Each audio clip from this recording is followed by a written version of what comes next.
E aí, queridos, tudo bem com vocês? Aqui é o professor Wesley e essa é mais uma aula da playlist de virologia. Nessa videoaula, iniciaremos aqui uma discussão breve acerca das arboviroses. Em específico, o alvo de estudo dessa aula é discutir aqui aspectos associados à febre amarela. Então, vem comigo.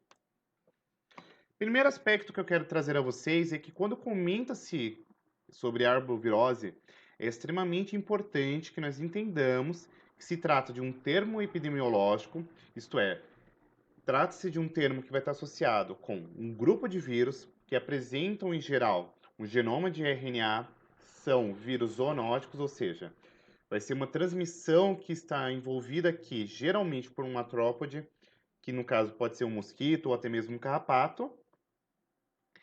E, por sua vez, quando a gente comenta sobre a arbovirose, já existe aqui discutido e documentado na literatura científica cerca de aproximadamente aí 560 vírus isolados, sendo que aproximadamente aí 150 causam doenças no homem, que podem ser desde febres indiferenciadas, encefalites, febres hemorrágicas e afins.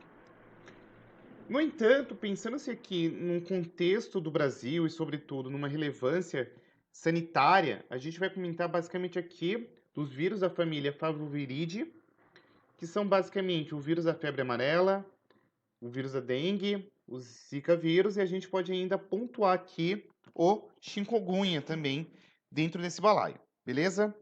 Posto isto, vamos dar uma destrinchada aqui para a gente conseguir avançar na nossa aula. Quando comenta-se sobre a arbovirose, é extremamente crucial que a gente entenda que elas são bastante emergentes no Brasil em decorrência de alguns fatores geográficos também associados, dentre os quais eu posso destacar o seguinte: o Brasil é um país que apresenta uma longa extensão territorial, então nós possuímos aqui pouco mais de 8 milhões e 500 mil quilômetros quadrados, então é um espaço bastante significativo. Para além disso, cerca de um terço do nosso território aqui é recoberto por florestas tropicais e outros ecossistemas que são extremamente importantes dentro dessa cadeia de transmissão. Apresentamos cidades bastante grandes, populosas, que são infestadas aqui por alguns artrópodes como o Culex e o Aedes aegypti. E um aspecto bastante significativo ainda a ser trazido a vocês é que existem alguns aspectos, como, por exemplo, as rápidas mudanças climáticas que a gente vivencia aí nos últimos 30 anos, desmatamentos, migração populacional, uma ocupação desordenada dessas áreas urbanas. Então, em decorrência de haver poucas políticas públicas aqui de habitação, a precariedade das condições sanitárias, tudo isso junto acaba por acarretar aí a emergência dessas arboviroses. Portanto, é crucial que nós entendamos que, para além de compreender a questão da própria classificação virológica, dos aspectos sintomatológicos, de todo o percurso patológico de uma arbovirose, é importante que a gente se atenha também aí nesses aspectos associados com a própria ecologia das paisagens brasileiras, tá? Então, sobre a febre amarela, eu quero que vocês entendam que se trata aqui de uma doença febril aguda, que é transmitida aqui por mosquitos, então trata-se de uma arbovirose. Ela acomete aí aproximadamente cerca de 200 mil pessoas no mundo a cada ano. Tem uma letalidade aqui bastante significativa, cerca de 30 mil óbitos ao ano. E ela apresenta aqui uma letalidade bastante significativa quando a gente pensa aqui em casos graves, tá? Nesse gráfico aqui nós temos algumas regiões bastante endêmicas aqui, onde você tem um alto risco de transmissão da febre amarela. Então, o Brasil é um dos países aqui associados, então tem aqui Colômbia e alguns países que fazem fronteira com o Brasil também, e algumas regiões aqui do continente africano também apresentam uma alta incidência de febre amarela. Além disso, como eu falei para vocês, a febre amarela está inserida aqui dentro da família Flaviviridae. Ela tem aqui o gênero Flavovírus e, além disso, um aspecto bastante interessante é que o vírus da febre amarela apresenta um único sorotipo. São vírus aqui geralmente esféricos, tá? Então eles apresentam aqui cerca de 40 até 60 nanômetros de diâmetro, apresentam um RNA de polaridade positiva, fita simples, tá? Então, Para que não se lembre, quando a gente comenta de um RNA de fita simples, é basicamente aquele RNA que já entra dentro da célula e já começa a fazer transcrição, tá? Então, polaridade positiva significa isso. Então, ele já entra dentro da célula e começa a fazer tradução, perdão, não era transcrição. Além disso, ele apresenta aqui um envelope viral, tá? Então, ele apresenta aqui cerca de 2 a 3 glicoproteínas, sendo aqui as principais a proteína M e a glicoproteína E. E esse capsídeo aqui ele apresenta uma simetria icosaédrica.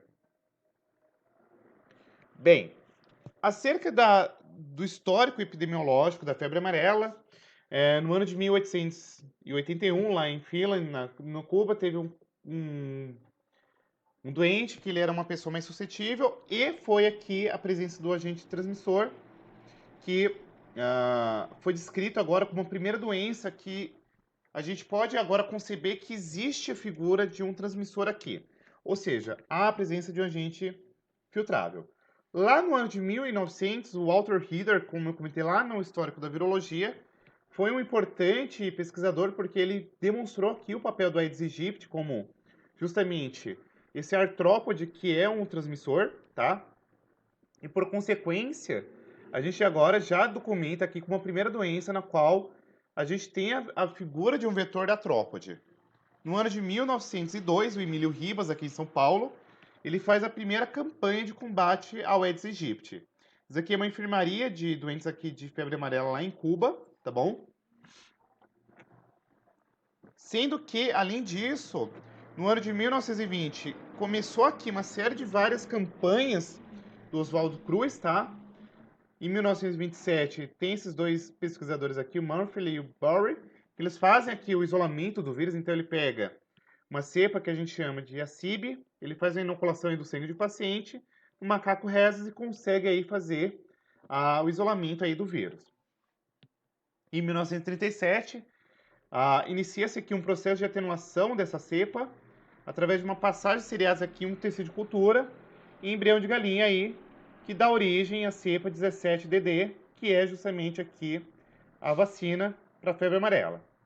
E no ano de 1942 existe aqui o registro dos últimos casos de febre amarela urbana no Brasil, tá? Com a erradicação aqui do Aedes aegypti.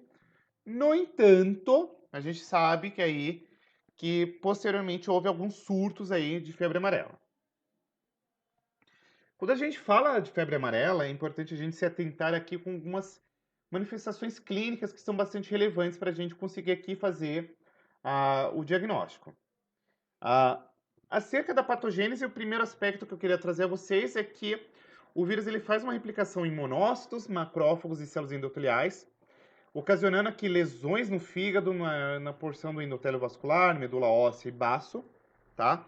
O período de incubação médio é de 3 a 6 dias, então é uma doença bifásica, ou seja, ela apresenta aqui a primeira fase, que é entre 1 a 3 dias, que vai ser caracterizado por febres, calafrios, cefaleia, mialgia generalizada, mal-estar, anorexia, vômitos e um período de virimia. Ou seja, nesse primeiro momento você vai ter febre, calafrio, dor de cabeça, dor muscular generalizada, um mal-estar, ou seja, vai ter uma astenia, que é justamente esse processo de enfraquecimento, anorexia, perda de peso, vômito.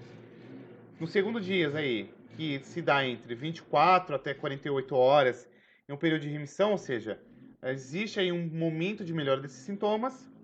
E no terceiro momento, na terceira fase, que se dá entre o quinto até o 10º dia, você tem agora a icterícia, ou seja, esse amarelão aqui, muito característico, que tem decorrência da destruição de hepatócitos. E aí tem baixa de fatores de coagulação, o que vai acarretar aqui manifestações hemorrágicas, como um vômito negro, tá? E se eventualmente não houver um tratamento adequado, entre o 7º e 10º dia, pode haver aqui óbito. Acerca do quadro clínico, o que é importante a gente se atentar aqui para fazer a diagnose? Primeiro, o período de infecção médio aí se dá entre 3 a 6 dias. Você tem aqui uma febre bifásica, ou seja, aquele momento que vai dar toda aquela série de quadro febril, astenia, icterícia e por aí vai. Seguida de um período de remissão, mas novamente retornos aqui. Você tem prostração, cefaleia, náuseas e vômitos, a icterícia, que está em decorrência aqui da morte de hepatócitos, uma diminuição de fatores de coagulação, então você tem aqui a epistise, que é justamente sangramento nasal, algumas outras manifestações hemorrágicas, como por exemplo, vômito negro, ou seja, quando a pessoa vomita, consegue, então ela sai com um formato, com um aspecto negro. Você tem aqui as esquimoses, que são justamente o que a gente, de maneira muito leiga, chama de hematoma, mas sendo basicamente sintomas, aspectos visíveis na pele, com um formato meio roxado, que é ali em decorrência de um sangue filtrado, tá? Essa esquimose, que são essas manchas nas peles aí, tá em decorrência de extravasamento de sangue. E aí, vamos dar uma olhadinha aqui no período da doença. Você tem aqui a primeira fase, que é a reinfecção, que ela dura aqui entre 3 a 4 dias. O período de remissão, que dura aqui 44 horas, 48, perdão. E a segunda fase aqui, que são as manifestações hepáticas, que estão aqui entre 7 a 10 dias, tá? E o tempo de duração média aqui é entre 15 a 20 dias, geralmente. Então aqui, ó, sangramento, ó, então febre amarela, ela causa esses sangramentos aqui, então aqui um quadro maligno, ó, icterícia. Você pode perceber essas manchas aqui, as esquimoses na pele. Sangramento aqui, epistise, que é aquele sangramento nasal bastante acentuado. Só que um aspecto bastante interessante sobre a febre amarela, pessoal, que é extremamente crucial, é que ela apresenta novamente aquele iceberg, porque cerca de 65% é assintomático, 30% aqui leve a moderado, 20% pode evoluir aqui para uma forma grave e de 5 a 10% aqui para forma maligna, que acarreta aqui na morte. Então, um aspecto bastante interessante é que quando a gente fala de febre amarela, geralmente ela fica aqui assintomática. Então, é bem complicado aí da gente ter um parâmetro de notificação adequada da febre amarela aqui no Brasil ou em outras regiões. Acerca dos vetores, nós temos aqui o hemafogos, o Sabetes e o Aedes aegypti, sendo que a gente tem a febre amarela silvestre, que é aqui por esses dois primeiros aqui, o hemafogos e o Sabetes, e o vetor urbano, que é o Aedes aegypti, tá? Então você tem aqui os vetores, vai aqui para os reservatórios, e esses reservatórios, por sua vez, acabam sendo disseminadores. Então, acerca dos ciclos aqui da febre amarela, o que é importante a gente se atentar? Nós temos aqui um vírus que ele é mantido na natureza, então você tem aqui o ciclo silvestre, então você tem o macaco contaminado, o mosquito, que infecta aqui outro macaco. Então, o que é importante a gente se atentar? Ó? O mosquito Haemophilus, ele pica aqui esse macaco contaminado com o vírus da febre amarela, e em seguida ele pode infectar o homem. Essa pessoa contaminada na floresta, ela pode levar esse vírus aqui para a região urbana, e aí quando ele é picado pela Aedes aegypti, ele passa aqui para outra pessoa, tá? Aqui no ciclo urbano, a infecção se dá homem, mosquito, homem, e um aspecto bastante interessante é que, quando a gente fala de caso de febre amarela urbana, você tem aqui todo um controle da vigilância epidemiológica, e os casos esporádicos geram aqui campanhas de vacinação em massa, como que aconteceu lá no ano de 2008. Então, o ciclo silvestre, você tem aqui os vetores, né? Macaco, macaco. Eventualmente, você pode ter aqui uma infecção acidental do homem, e esse homem ele pode aqui vir para o ambiente urbano, e ele é picado pela Aedes aegypti, que vai agora servir como vetor para infectar outro homem. Beleza? Não tem muito segredo. Acerca dos macacos, o que é importante a gente se atentar? Primeiro, ele é um hospedeiro preferencial temporário, ou seja, ele responde basicamente à inoculação do vírus aí, uma viremia de cerca de 2 a 6 dias de duração. Eles são amplificadores, tá? Porque a partir desse macaco infectado, você tem aí a geração de um grande número de mosquitos, tá? Então você tem um repasso aí do período virímico, e eles são disseminadores. Mas um aspecto muito importante a ser destacado aqui a vocês é que os macacos não são os causadores da febre amarela, tá? O que acontece? Dentro do contexto silvestre, isso aqui é super normal, tá? Só que agora a gente está vivendo um momento de desmatamento, uma população que está ficando muito grande, você não tem um planejamento territorial adequado, e isso pode agora, eventualmente, sair do ambiente silvestre e ir para o ambiente urbano.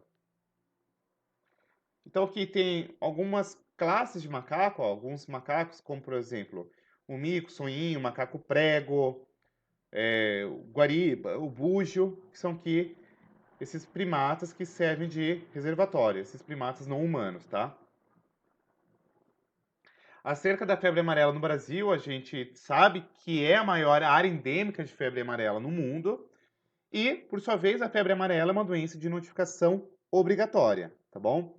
Tem aqui algumas regiões que têm uma maior prevalência, como por exemplo a região norte e centro-oeste aqui do Brasil, tá? Tem algumas regiões de transição, tem umas regiões aqui endêmicas, ou seja, poucos casos, como por exemplo a região sul e sudeste do Brasil e a região nordeste.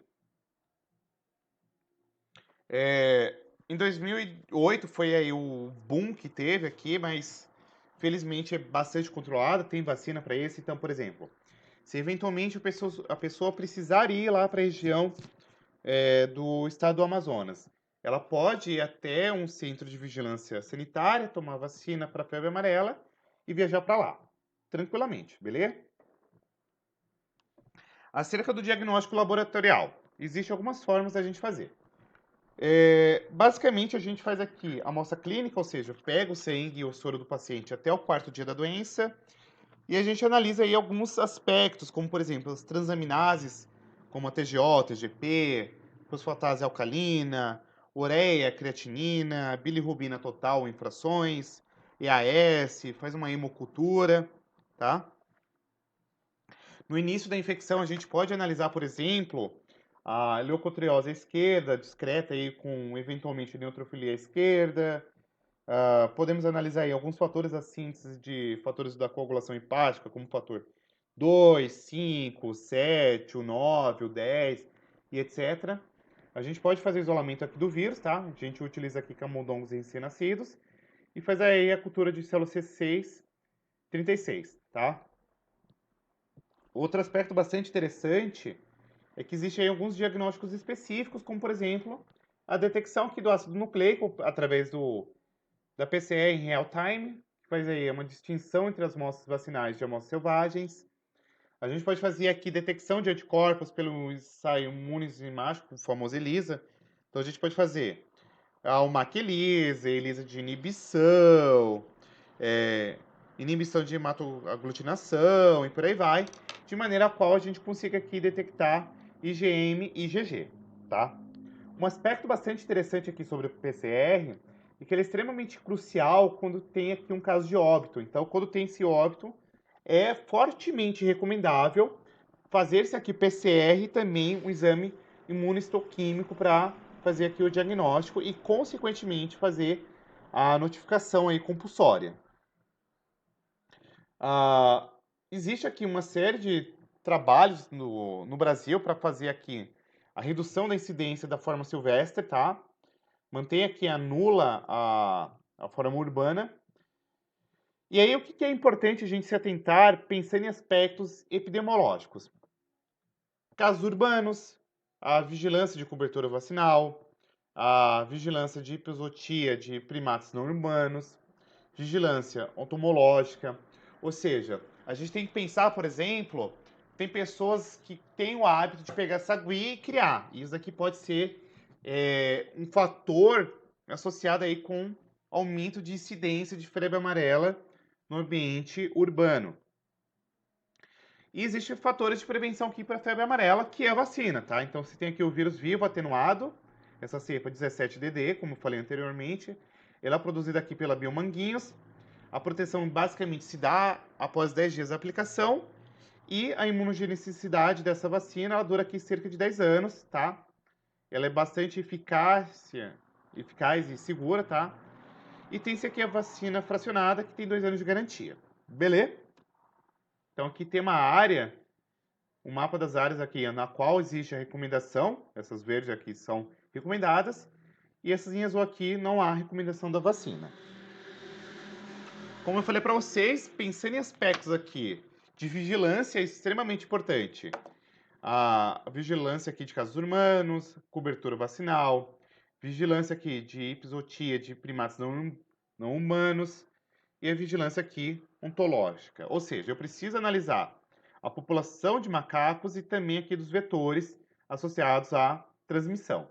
Para além disso, o aspecto de informação, educação e comunicação é extremamente crucial para que haja aqui um controle eficaz dos casos de febre amarela. Belezinha? E não menos importante, como eu falei para vocês, trata-se aqui de uma doença de notificação compulsória, tá? Então tem-se aqui essa portaria 5 de 21 de fevereiro de 2006, que já nos traz aqui a questão de notificação compulsória de casos de febre amarela, tá? E a literatura que eu utilizei aqui foram essas quatro. E é isso, gente. Espero que vocês tenham curtido, que a aula tenha ficado clara aqui os pontos principais, tá? E é isso. Um super beijo e até a próxima. Fui!